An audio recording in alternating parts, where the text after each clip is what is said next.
It gives me great pleasure now to introduce the moderator for the next session, which is on planning for the future, understanding globalization in the post-COVID-19 world and the investment measures needed to boost recovery of the global travel and tourism industry. The moderator for this is Professor Ian Golding, who is the Professor of Globalization and Development at the University of Oxford and the Director of the Oxford Martin Programme on Technological and Economic. That's a long title, but I'll hand over to you now. Ian, it's all yours to take over.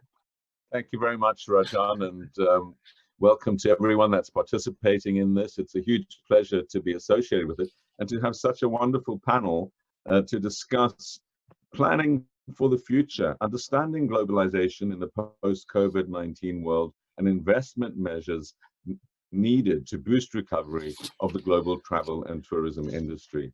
So we have a wonderful panel, and we're going to begin this panel with Minister Najib Balala, the Minister of Tourism and Wildlife in Kenya. Minister, you've been clearly devastated by the pandemic, as others have, locking down before the pandemic really struck, so putting livelihoods at stake to defend lives. Could you say something about how COVID-19's impacted on Kenya and what you're doing to try and mitigate this and to get yourselves back on your feet, and of course to support the desperately poor people who so need your income from the industry?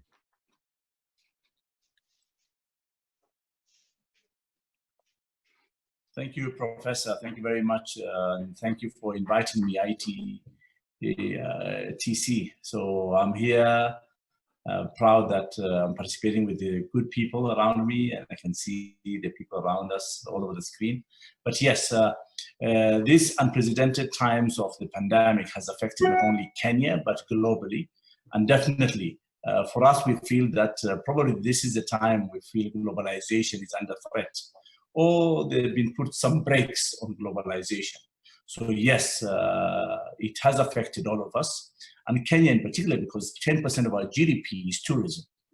And a huge percentage of people are working under this sector. And probably, and as before, everybody knows that governments never take tourism seriously. They think this is a luxury sector, that people have money, and they don't see the value chain and the effects of the value chain. It's only now we realize tourism has been impacted. And then the lady who sells milk, the farmer in the farms are affected, the service industry, the bankers, everybody, the utility companies are all affected because the sector is shut. And the number of people who have been affected is almost 11% of the formal employment. So this is huge unemployment caused by the pandemic, particularly the tourism sector. Yes, other sectors have been affected, but tourism is the worst hit. What we have done is that we have, immediately the pandemic was announced, we got only one case. We announced a shutdown instantly because we wanted to contain it. Unfortunately, then there were Kenyans who were coming back into the country. They brought the virus with them, and we got affected. So the numbers have gone up. Still, it's relatively small because we have active cases of 2,000 cases, and death is less than 100. So our numbers are small, but yes, we need to contain it and not make sure that it doesn't grow. We have a curfew up to the first week of July, but I believe after July, I think we start opening up. It's tough as well to make it happen, but unfortunately, this is the current situation. We can't do anything about it, but this is the situation here we have. Unfortunately, we have not much resources to support the economy, but we tried to do something. We gave $10 million to the wildlife sector, $20 million to the wildlife sector. We have allocated $40 million to the tourism sector and $20 million, particularly for the employees in the lower cadre. So these are the efforts we are doing currently. Thank you very much, Minister. And clearly the challenges you face are severe, both on the medical front and the economic front. Poor countries are less able to do the sorts of things that richer countries have done to support workers and their industry. I'm going to turn now to Keith Barr, who's the Chief Executive Officer of the IHG Group, incorporating, as many of the participants will know, a fantastic array of hotels, intercontinental region, Kempton Resorts, Crown Plaza, Holiday Inns, and many others. And clearly, you must have been devastated too by this pandemic. Could you say something about what you're doing from an investment perspective to respond to this? And in particularly in how, what tips you'd give to the participants who are deep in the industry for one of the learnings you've had? What do you think's worked and what do you think has worked perhaps less well than you would have hoped?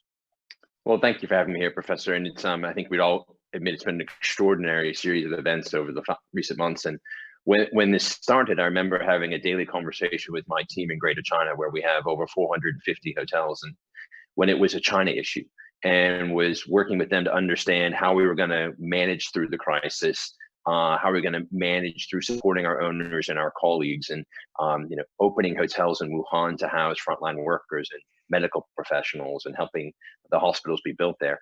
And we thought it was a China problem, but then it became global, and the impact has been pretty extraordinary, and it's impacting different places in the world differently now.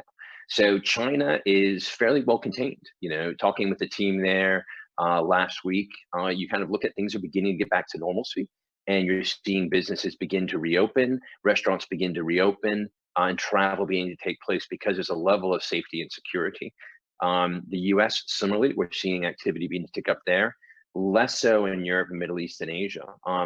So our focus has been really, how do we support our owners and our colleagues around the world? We have over 6,000 hotels now. And when you think about that, ranging, as you pointed out, from mainstream hotels of Holiday Inn Expresses to luxury resorts and Six Senses, and they're each in a different place. And so how do we work with our owners to make sure that they can get through what is clearly the most challenging time operationally they've ever faced, with revenues dropping as an industry in some markets 80, 90, or 100%.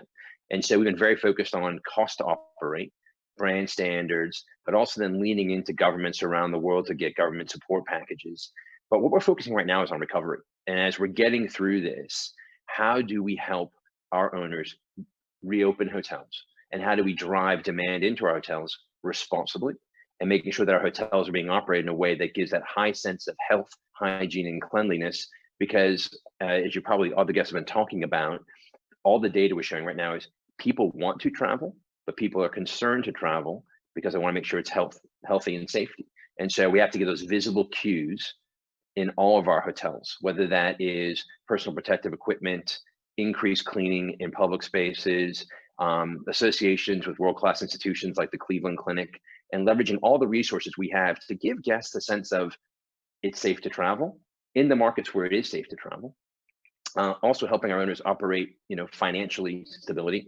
But now we're leaning into demand and using data and analytics to understand where do customers want to travel. And, we have some hotels where are sold out right now around the world, which amazes me, right? And these resort destinations at the high end in luxury. So we have a Six Senses in Vietnam that was sold out for most of last month. And we have beach resorts in the United States and in the Florida Panhandle being sold out too. So there is a desire for people to travel.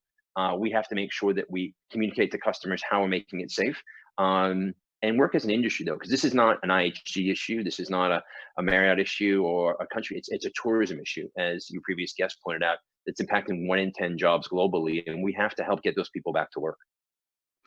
Can you operate at full occupancy? I mean, can you have hotels where that you have enough restaurant space and common space to operate at full occupancy if that's what the clients want?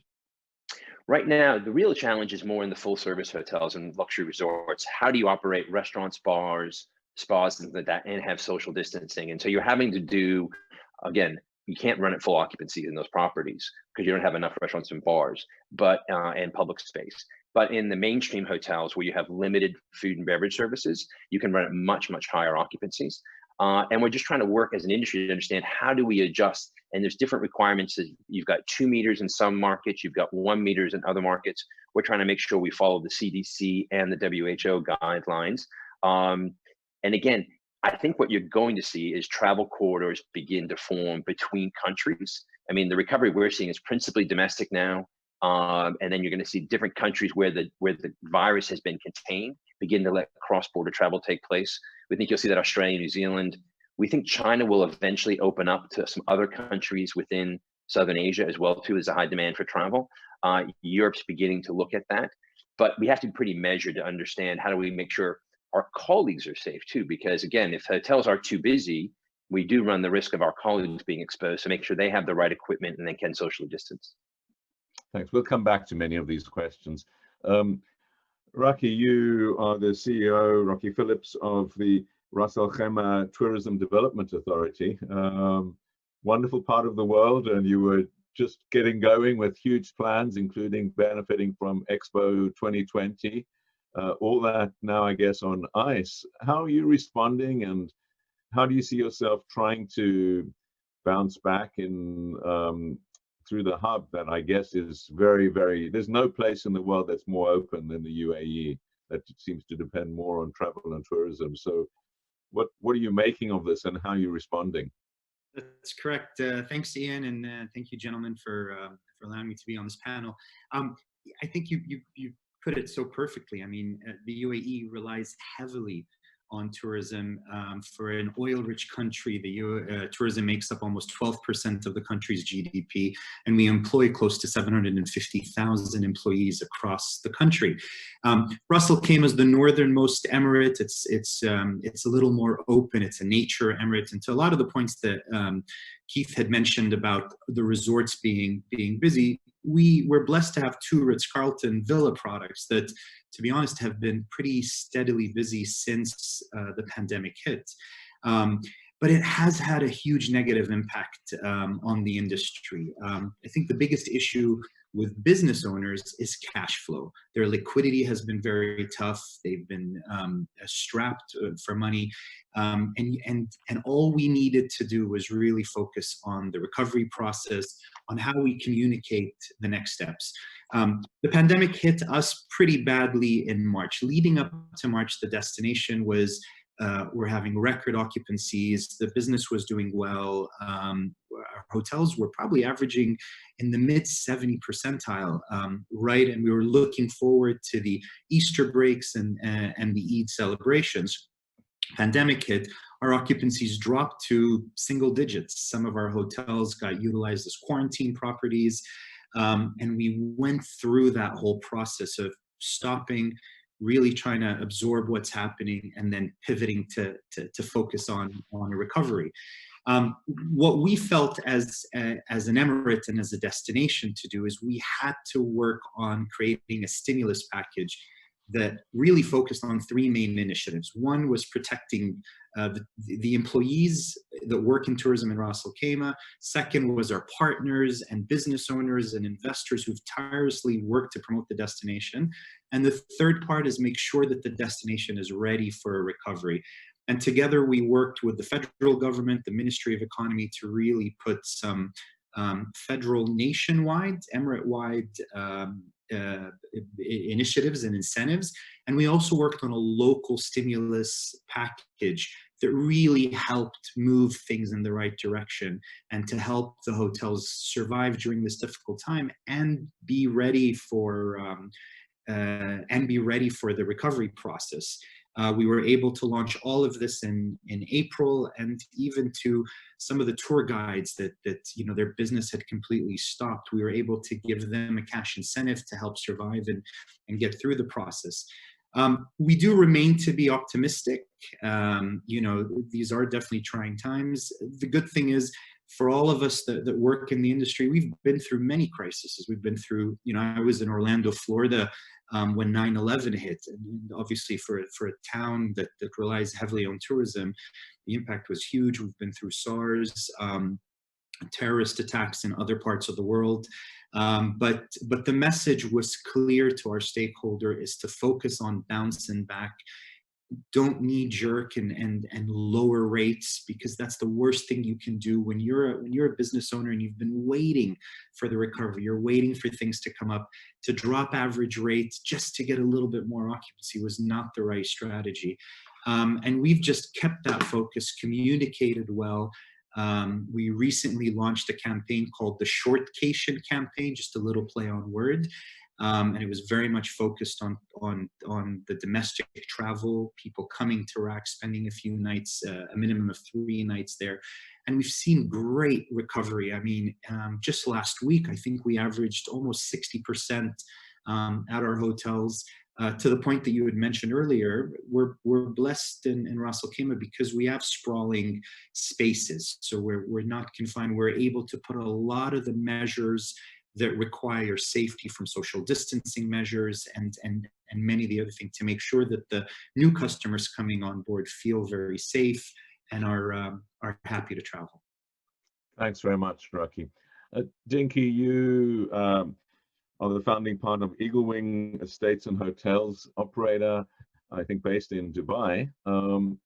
And you've implemented very practical financial measures for this crisis. Could you run through a couple of the really practical things that you feel people could be looking at to try and mitigate the impact and bounce back?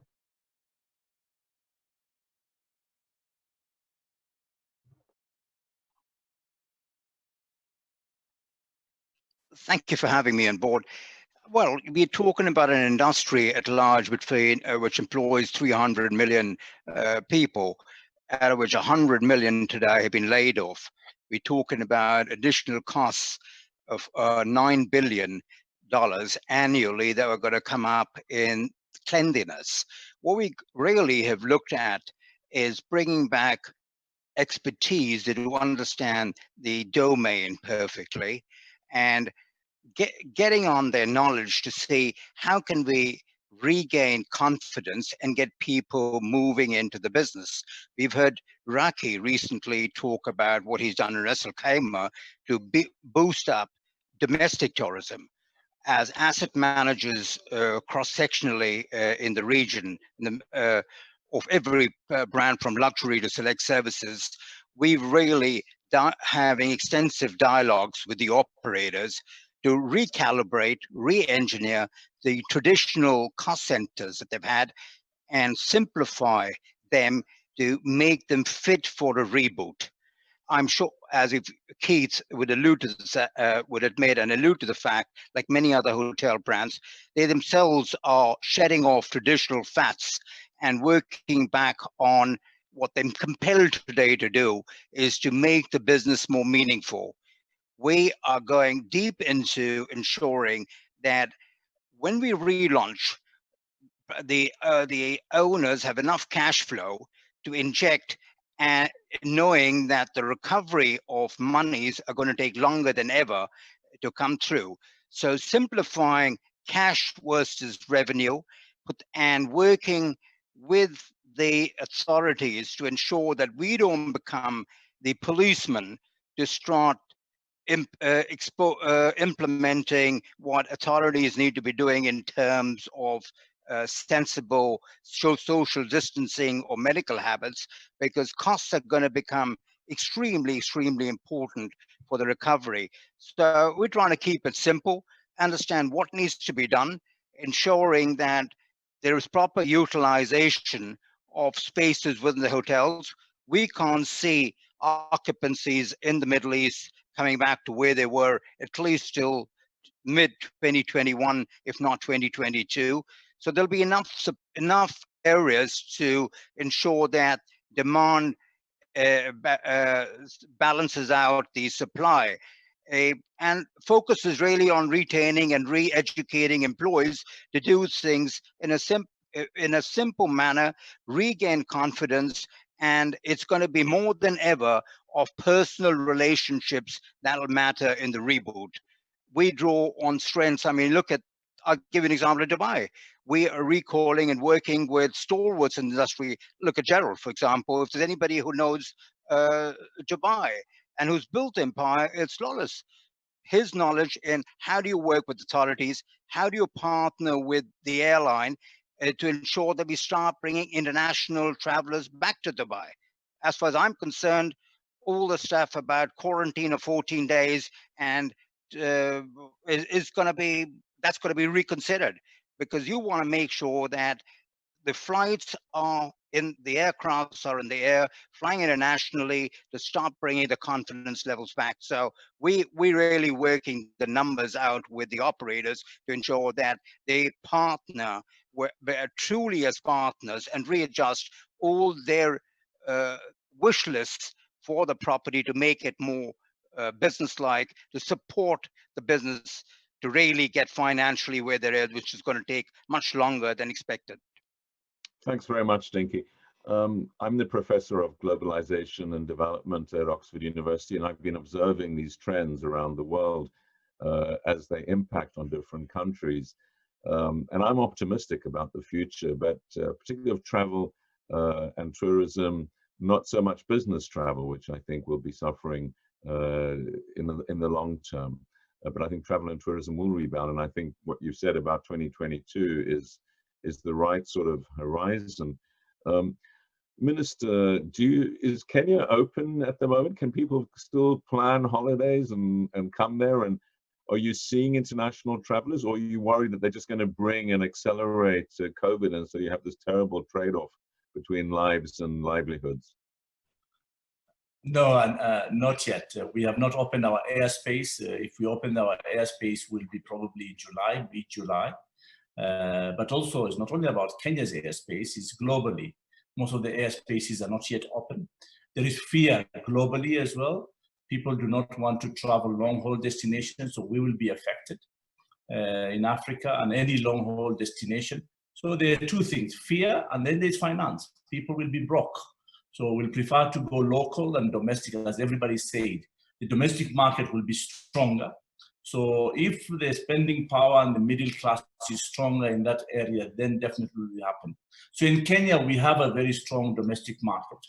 And unfortunately in Africa, no. We don't have a strong domestic market. We are not used to the domestic market, as well as Africa is not homogeneous. We don't have well-connected infrastructure or connectivity for that matter. But thank God in Kenya, we are well connected. We have a big middle class. So we will survive for some time. But I agree with Dinky. I think the future for international traveler will be in 2022. End of 2021, 22, that is the future of international travel. What do we do now? I think we need to learn how to live with the COVID-19. So the protocols are very important, but the protocols need to be harmonized and be common protocols.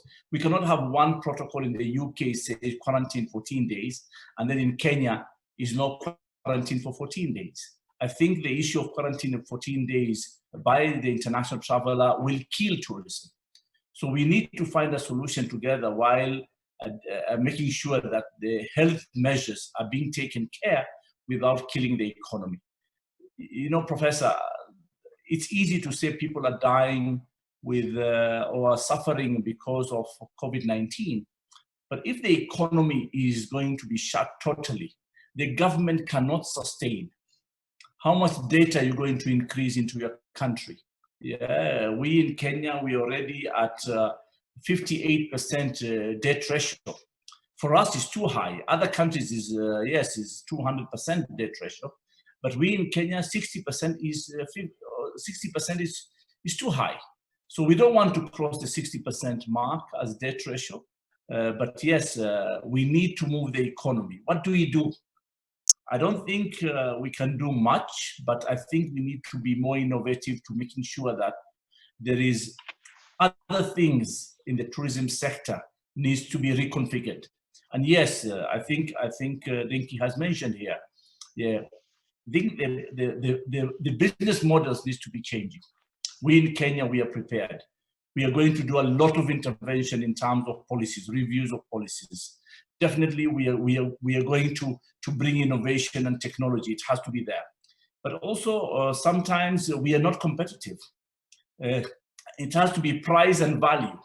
It cannot just be price or value. Definitely, value is important. People are becoming more conscious about it. The other issue, which is crucial for us, is the review of the tax regimes. What do we do?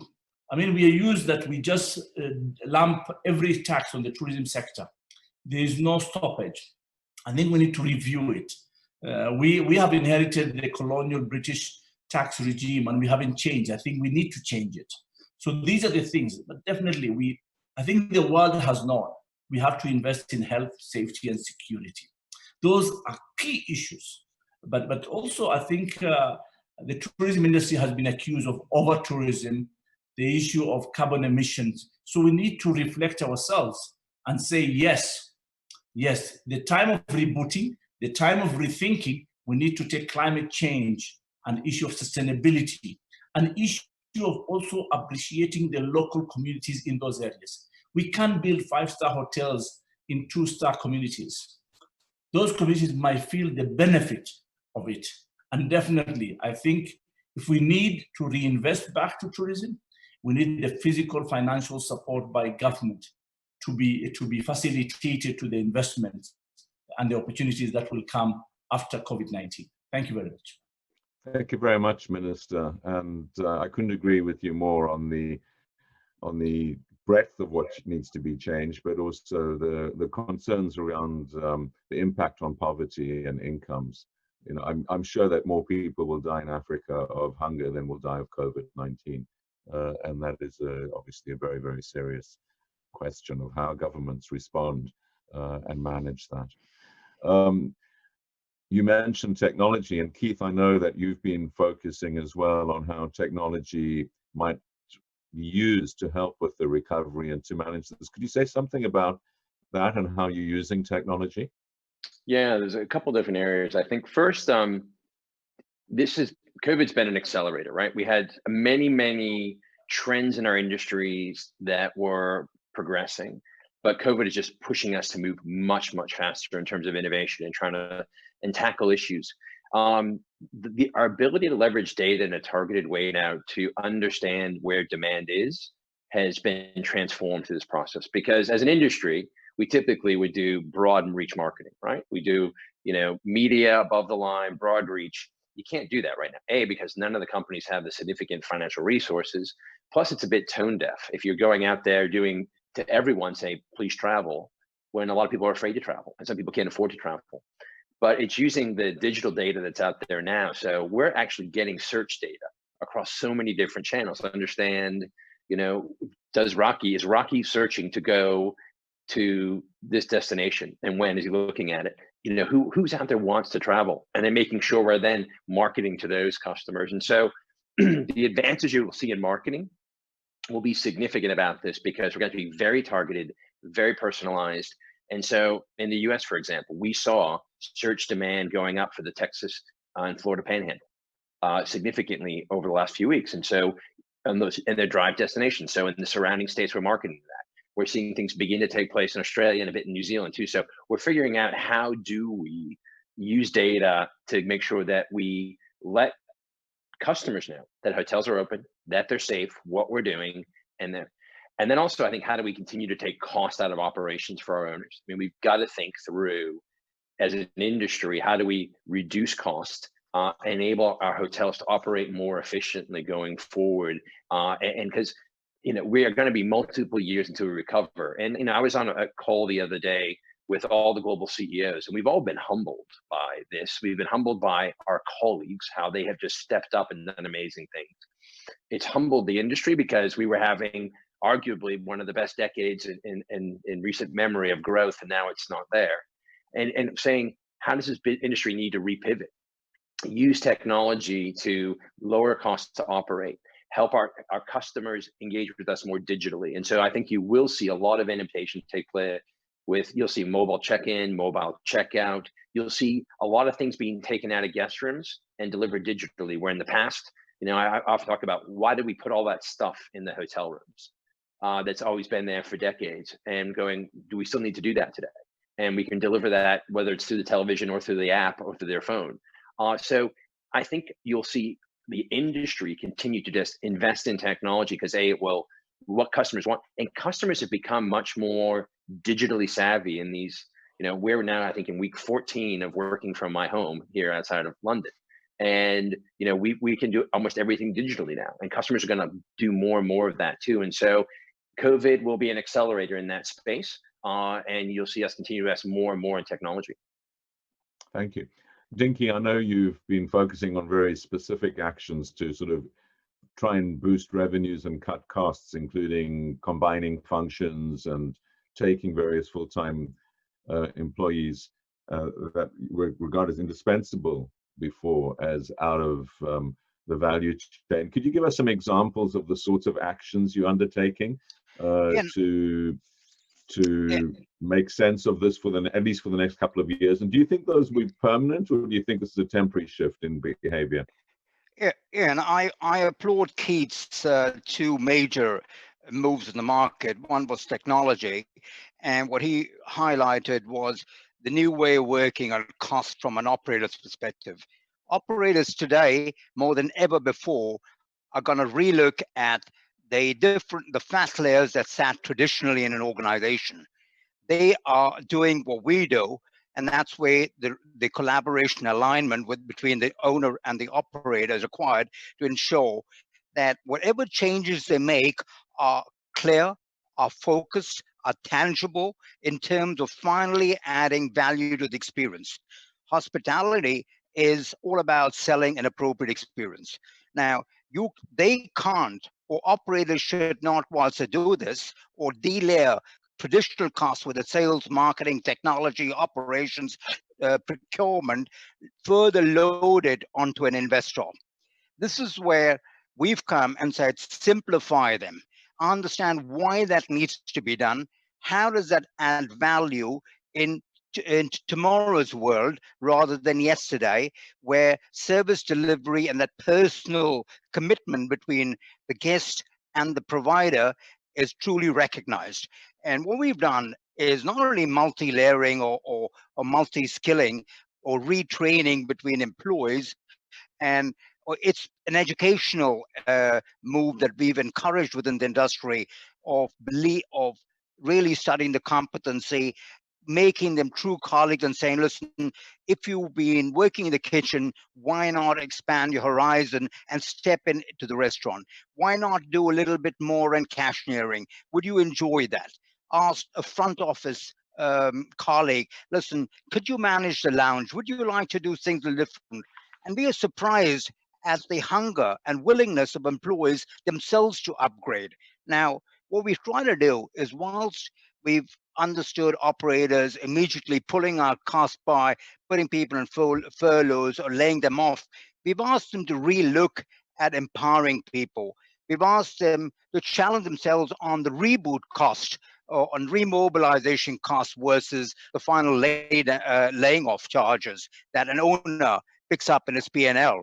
And very often we found out that a lot of these actions taken either because the investor has pushed them to do it, have not been financially prudent.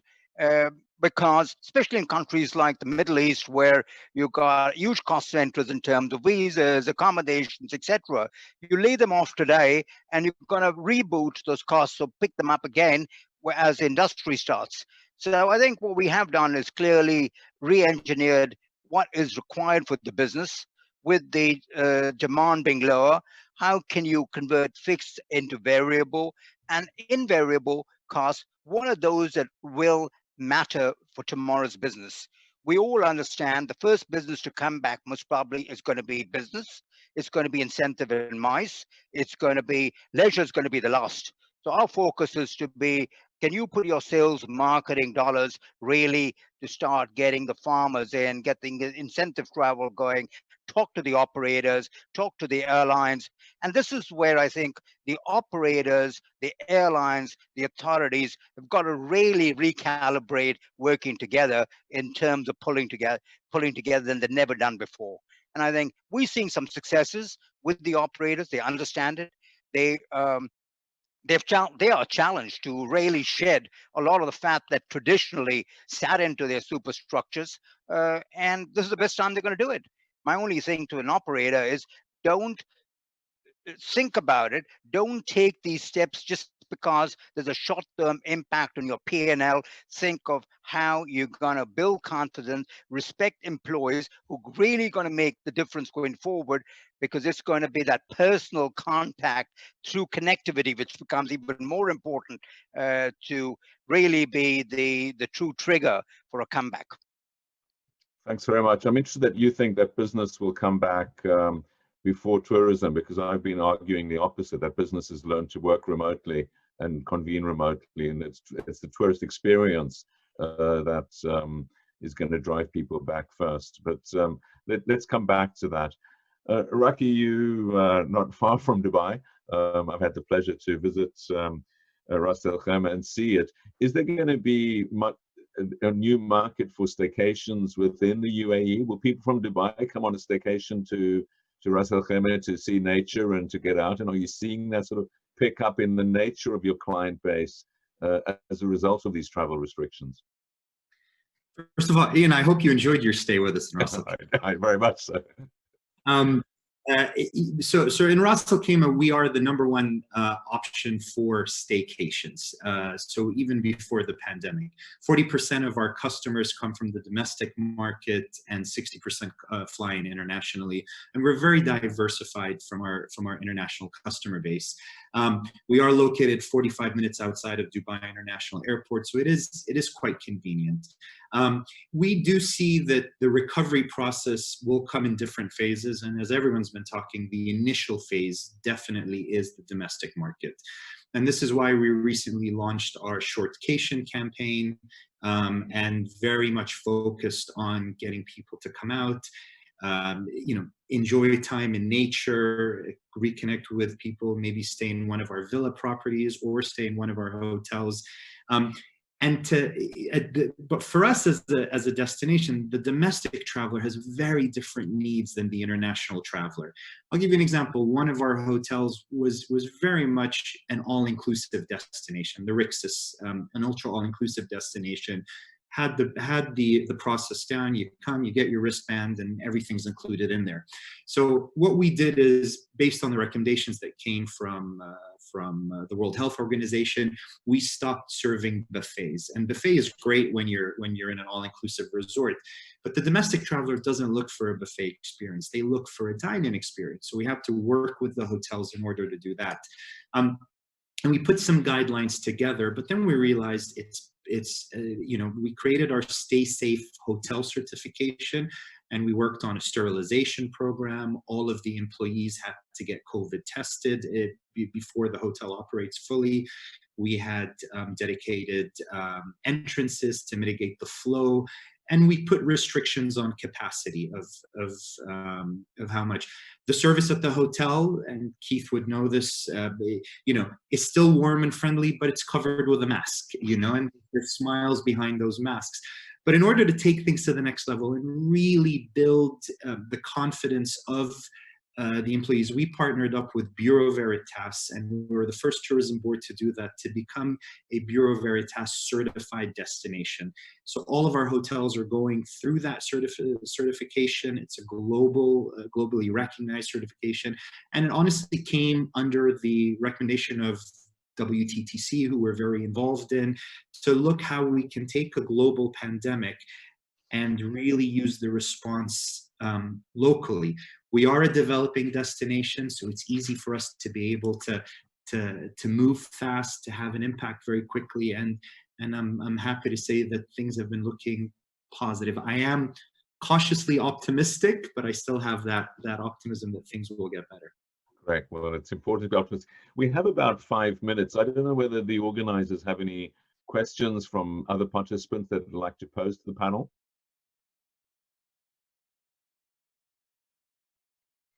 If not, do the panelists have questions for each other? I do.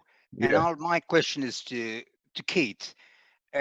While Keith, you must probably agree with me that in order for investors, hotel owners to go through this journey, they would be seeking a far more collaborative approach with operators such as yourself in order to break the traditional mold of fees and deliverables, including brand standards.